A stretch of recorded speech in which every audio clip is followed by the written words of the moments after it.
Welcome to Joy Recovery Radio. In this space, we talk about betrayal, recovery, and relational harm through the lens of integrity, accountability, and trauma-informed care. Our goal is not to rush healing or prescribe outcomes, but to offer language, clarity, and grounded perspective. This podcast is educational, not therapeutic. You're invited to listen slowly, take what resonates, and leave the rest. Let's begin. Hi, you're listening to Joy Recovery Radio. I'm Roy. I'm flying solo today. I want to start today's episode with a question, and I want you to sit with it before you answer it. Do you think you're entitled? Most men who come into this work will answer no. Some will say, yeah, I was entitled, but I've worked on that. A few will say, I know I have some entitlement, but almost no men that I've ever worked with will say cleanly without qualification, yes, I'm entitled. And here's what I've learned after working with several hundred men and from my own journey. The men who can't see their entitlement are not necessarily lying when they say that. Most of them genuinely can't see it.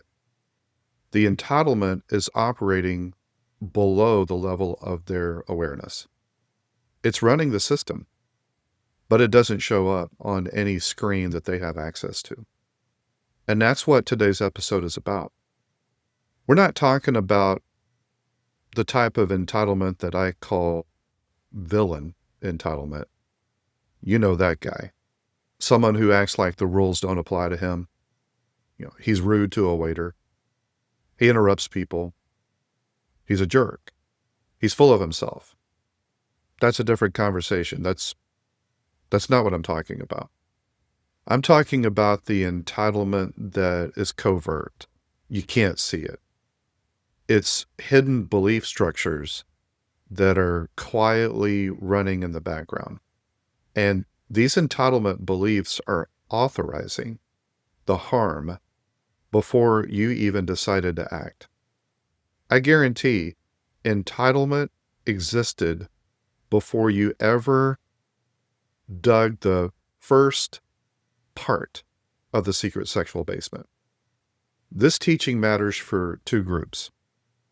First of all, if you're a man in the work of recovery, if you've caused harm through deceptive sexuality, this content is an invitation to go deeper in your recovery than just your behavior, just sexual sobriety. Acting out was just a symptom. Today we're looking at part of the root system. Now, for betrayed partners, if your world was shattered by the discovery of a deceptive secret sexual life in your partner, this content is going to give you language for something that I imagine you probably have recognized, and maybe you didn't know how to articulate it. You knew something was wrong, specifically in the way he thought, not just what he did, but how he thought. And this is that conversation. Before we can talk about what entitlement is, let's clear the ground a little bit because the word itself can get in the way. When most people hear the word entitled, they picture someone who's arrogant, someone who thinks he's better than everyone else, someone who demands special treatment. In a pop culture sense, a narcissist. He's dismissive, he's cold, he's cruel, he's rude. Those aren't the men I'm talking about. The men I'm talking about are described by everyone in their lives, especially before discovery, as generous, kind, responsible, a good father, a good provider, even a good husband. Many of them are genuinely liked, even loved, respected, admired in their social circles, in their community, even in their faith community. but they still operated from a deep architecture, a deep hidden system of entitlement. Those two things coexisted. That's what makes this so hard to identify and label.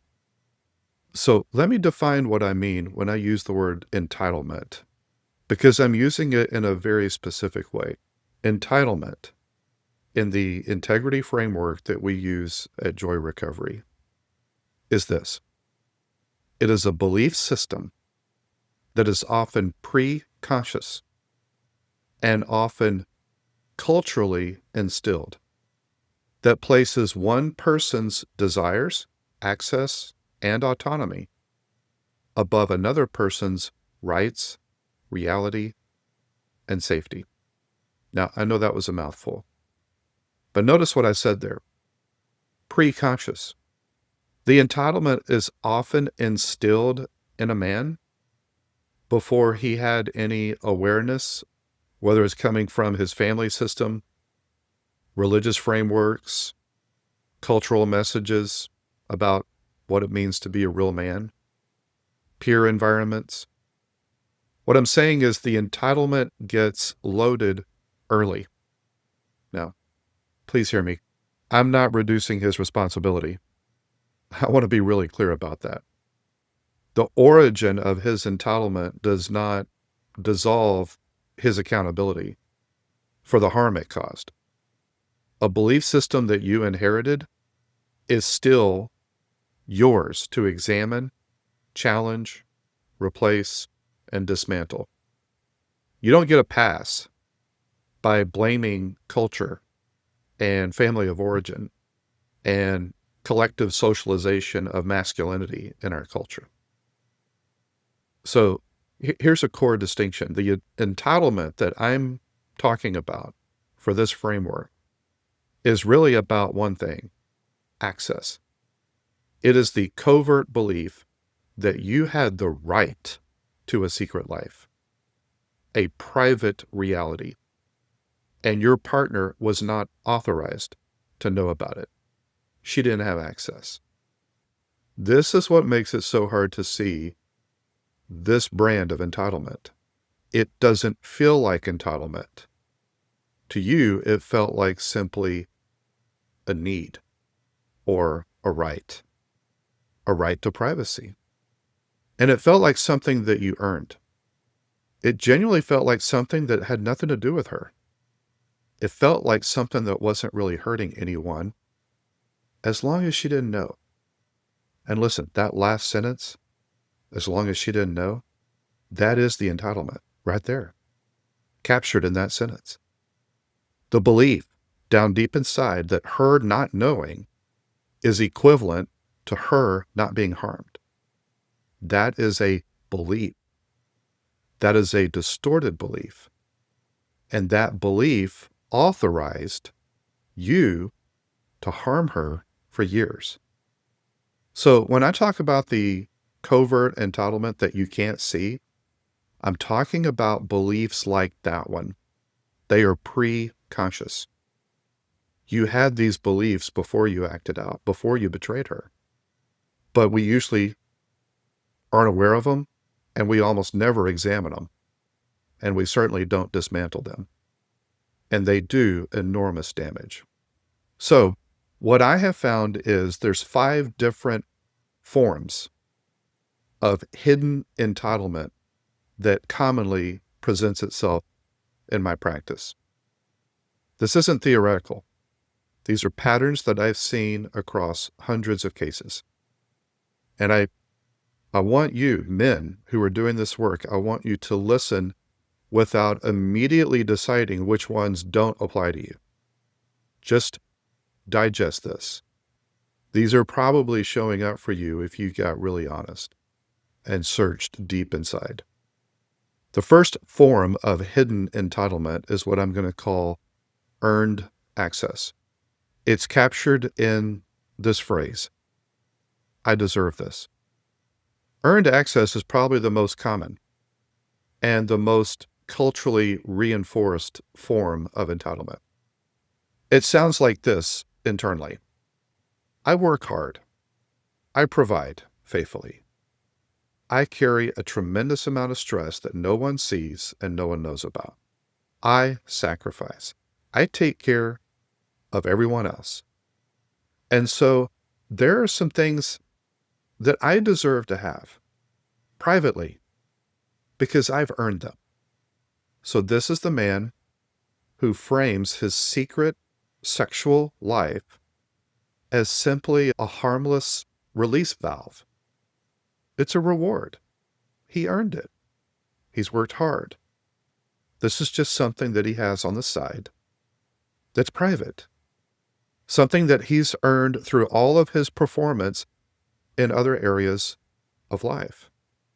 His logic, his thought process, if you really pressed it, would be this: I'm a good person. I'm a good husband. I'm a good father. I do the things I'm supposed to do. And so this one thing, this minor thing that she doesn't know about, it's mine. And the entitlement lives in one word: earned. It's this belief that my performance in the relationship, being a provider, being a good partner in all the visible parts of the relationship that she can see, that gives me access to a secret compartment, a covert reality. The fact is, that's not a reward system. That is actually a hostage situation that you put your partner in, that we dressed up as fairness. What we're really saying is this: I earned the right to harm her. That's what this belief actually says when you translate it. Do you want to go deeper with teaching like what you're hearing today? That's why we created the Joy Recovery Academy. The Academy is our flagship educational space designed to help you make sense of betrayal trauma, integrity abuse, and what real recovery actually looks like. This is where clarity replaces confusion and where you finally get a map before anyone tells you where to go. The Academy includes live teaching twice a week, a growing on-demand library, and hundreds of the same tools we use with our private coaching clients, all for the price of one coaching session. Go to joy-recovery.com, click Academy, and join us today. Form number 2 of hidden entitlement. We're going to call it compartmental sovereignty. The phrase that epitomizes this is simply this phrase: that part of my life is mine. So here's what I mean by compartmental and sovereignty. It is this belief that in my life, I have separate jurisdictions, different compartments. Part of me belongs to this relationship, and I show up there. Part of me is private, and I don't owe her or anyone access to that. At first glance, that sounds reasonable. When you say it out loud. Everybody has an inner life. Everyone has privacy. Autonomy, that's real and that's healthy. But that's not what we're talking about here. This form of entitlement uses the language of healthy autonomy to justify something that is categorically different: a secret, sexual, relational reality, a whole separate life, an alternative universe that your partner did not consent to. She had no knowledge of this. She didn't have a vote. She didn't have a voice. She was being actively deceived about this. That's compartmental sovereignty. It says this: what she doesn't know doesn't affect her. It assigns your partner a specific territory or jurisdiction upstairs and decides, without her knowledge, without her consent, that she has no right to know what's happening in the secret basement below her. So she wasn't given a choice about her relationship. The entitlement made the choice for her. For partners in particular, this form of entitlement, the compartmental sovereignty, this is one that explains why the discovery of the secret sexual basement felt like finding out that you had been living in a different house than you thought you were, because you were.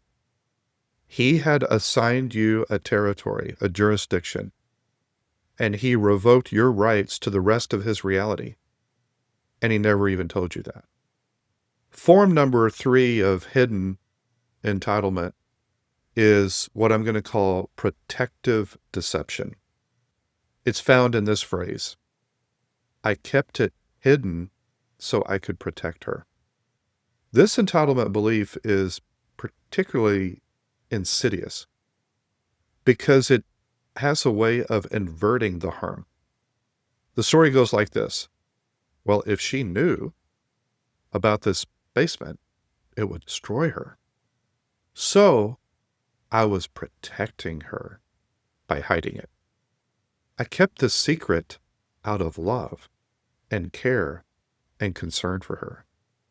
I was protecting her. When you hear this, you're hearing entitlement that is wrapped up in benevolence and love and protection. He has appointed himself as the custodian of your reality.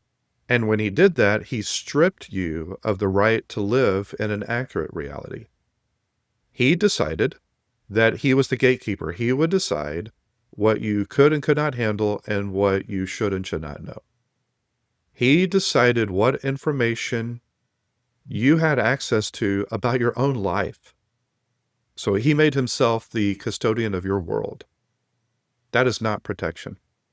That is a false belief. This entitlement is about control. And the entitlement is profound.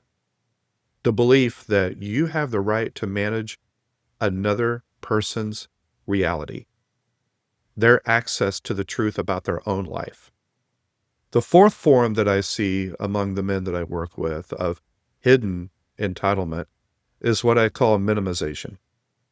It's the phrase, it wasn't that bad.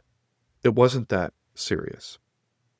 This particular form really doesn't sound like entitlement at all. It sounds like common sense. It sounds like you're overreacting. People go through much worse than this. She didn't mean anything. Or, one of the classics that I hear a lot, well, at least I didn't blank. So that entitlement right here is the right to define her harm. It's you determining from the inside of the system that caused the harm what the harm should actually be. You're defining the harm for her. And she is supposed to adjust her pain to your standard. When a man says it wasn't that serious, she's overreacting, he is placing himself as the authority on her experience. He's telling her what she's allowed to feel about what he did to her. He's deciding that the harm was smaller than she says it was.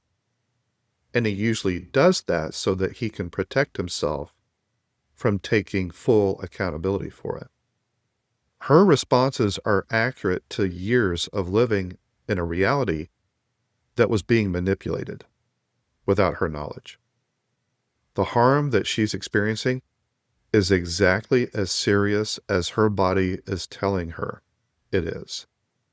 You don't have the entitled right to define what her injury is. Finally, the fifth form of entitlement that I see among men is what I call recovery entitlement. It looks like this.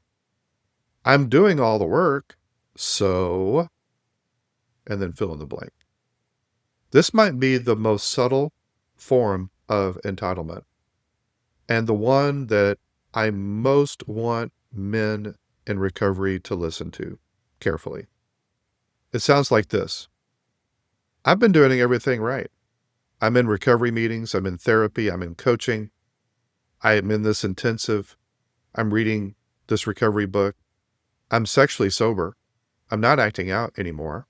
I'm being more transparent, but she still doesn't trust me. She still gets triggered. She's still asking the same questions over and over again. How long is this going to take? What you're hearing in those words is a new version of the same belief structure. The entitlement has shifted from, I deserve a secret life, to this, I deserve recovery to go faster. You see the shift?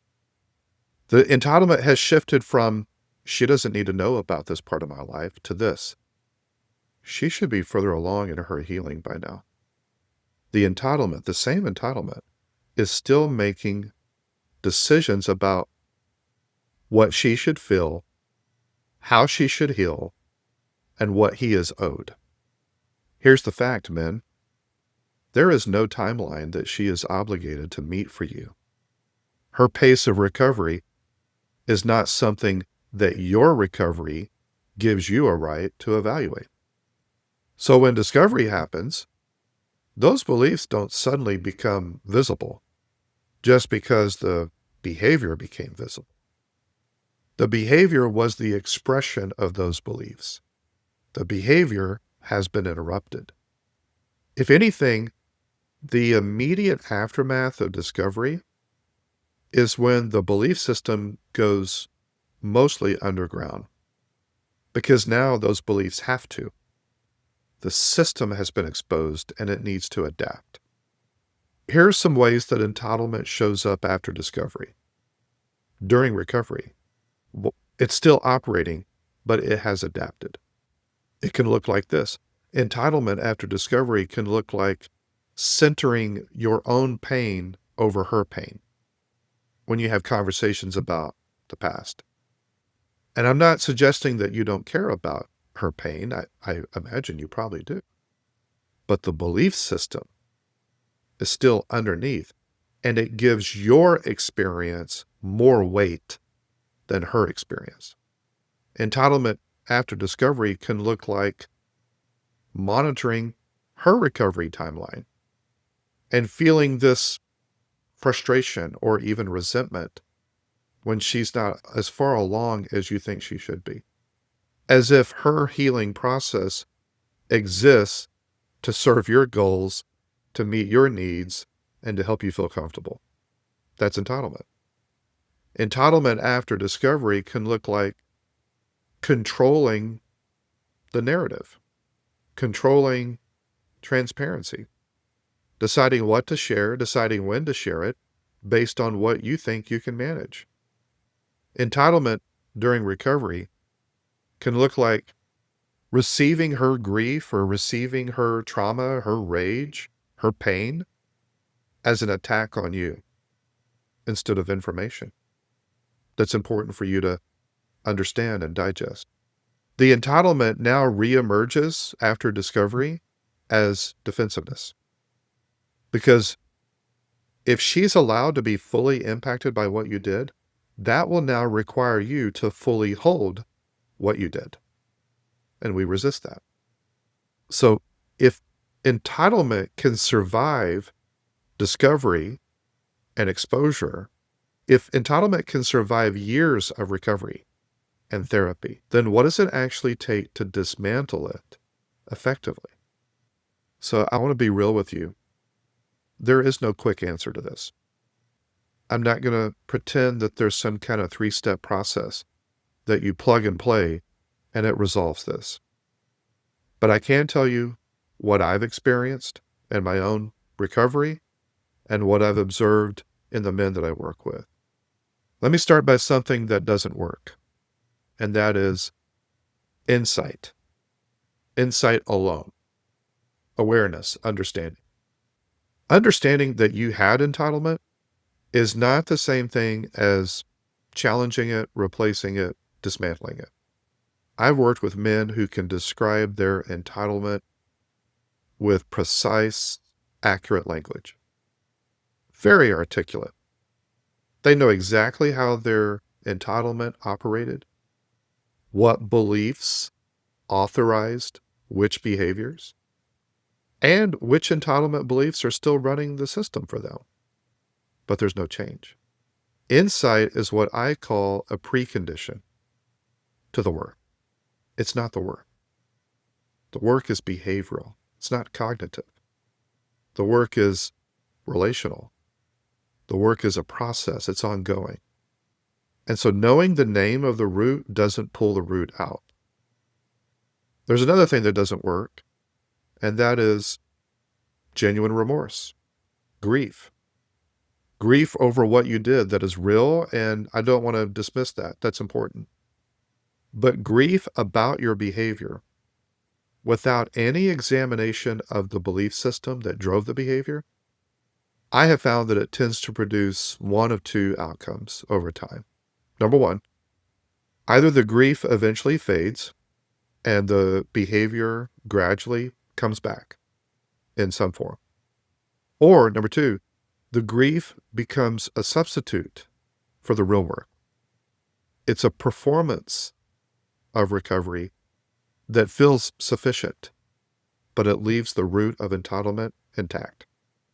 So remorse is not safety. His remorse, even if it is genuine, is not evidence that the entitlement system has changed. It might be evidence that he understands the severity of what happened and what he did to you, but those are two different things. Let me tell you what does work. It's what I'm going to call forensic self-examination. Let me unpack that. First, the word forensic. What I mean by that is specific, not vague, obscure generalities like, yeah, I had issues with entitlement. That's not helpful. But it's this. Here is the specific belief that I held about what I deserved. Here is the specific moment that that belief was activated in me. And here is the specific decision-making process that that belief authorized. And here is the specific harm that it caused.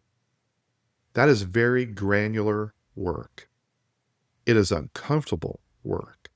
It requires a man to stay in those specifics long enough to actually see the belief and not just describe it in the abstract. Entitlement hides in abstraction, but entitlement cannot survive sustained, specific, forensic examination. Another thing that works is observable behavior change over time. What I mean by that is the beliefs that are driving this are internal, but the evidence of whether they're changing is external. It's behavioral, and you can observe it. It's not self-reported. We don't declare it. We don't announce it. It is observed externally by others. For example, is he proactively transparent with you? Not because you asked, not because you pressured him or extracted it from him, but because his commitment to creating and maintaining shared reality with you drives him to share information that you would want to have, and you don't have to ask for it. That's change. That's real change. His entitlement is being dismantled, if you see that. Or how about this? When she is triggered and she's in pain, does he move towards her experience, or does he redirect it to his experience? Or when his integrity and his transparency is really difficult and it cost him something, when full transparency is really hard and it requires him to accept greater consequences than if he was just partially transparent, does he choose full transparency anyway, even though it's difficult, even though it cost him? These are the observable tests that I'm talking about. These are tests that simply reveal where are his beliefs at right now, independent of what he says about it. So let me speak directly to the partners for just a moment. For the betrayed partners listening to this content and you're beginning to recognize something, if you're hearing a description of beliefs that feel familiar from his behavior, both before discovery and after discovery, please hear this. You have more than likely accurately been observing this. That thing that you kept sensing and you couldn't fully name, it had a name. His selfishness had a structure. That sense that you had that even his apologies were somehow centered around him, there was a reason for that. You were picking up on a belief system that was still operating. Your intuition was giving you accurate information. And I also want to give you some guidance on how you use this content. Understanding his entitlement structure is not your job. You did not cause them. They more than likely pre-existed before he ever met you. And you're not responsible for helping him do the inner work of dismantling them. There's a difference between understanding his entitled beliefs, which can be very clarifying for you, and spending your recovery energy on his internal work. Those are different activities. Stop managing his recovery for him. You're not helping him. Your work is not to diagnose his entitlement. Your work is to rebuild your own relationship with your intuition, your gut. Your right to trust your own perception, your own experience, your own reality. That's your work. That work is yours. And it is entirely independent of whether he does his own work or not. So for partners, observable change over time is what I encourage you to evaluate. You don't need to decide whether his beliefs have changed. Just watch his behavior. Specifically, watch the patterns of behavior over time. Watch what he does when integrity is hard, when he is stressed, when it cost him something, and when he thinks nobody is watching. That is the real data that you can count on. If you're a man in this recovery work, the question is not whether you have these beliefs. I promise you do. There would not be a secret sexual basement if you didn't have entitlement beliefs. So the question is this: whether you have the willingness to look at those beliefs specifically enough to see them, label them, and then do the sustained behavioral work of becoming someone who is no longer governed by those entitled beliefs. For the partners, you are not required to assess his beliefs. Just watch his behavior over time. That's the data. Your own recovery, your right to accurate reality, your own sense of self, it does not depend on the quality of his work. It depends on yours. Now, that's what I've got for you today. If this episode resonated with you, would you consider sharing it with someone who needs to hear it? It's always helpful if you can leave a review on whatever platform you're listening on. That helps other people discover this content. And if you're at a place where this kind of education might be the right next step for you or for your partner, we'd invite you to look at what we do at Joy Recovery Academy. You can find out more at joy-recovery.com. Thanks for joining us today.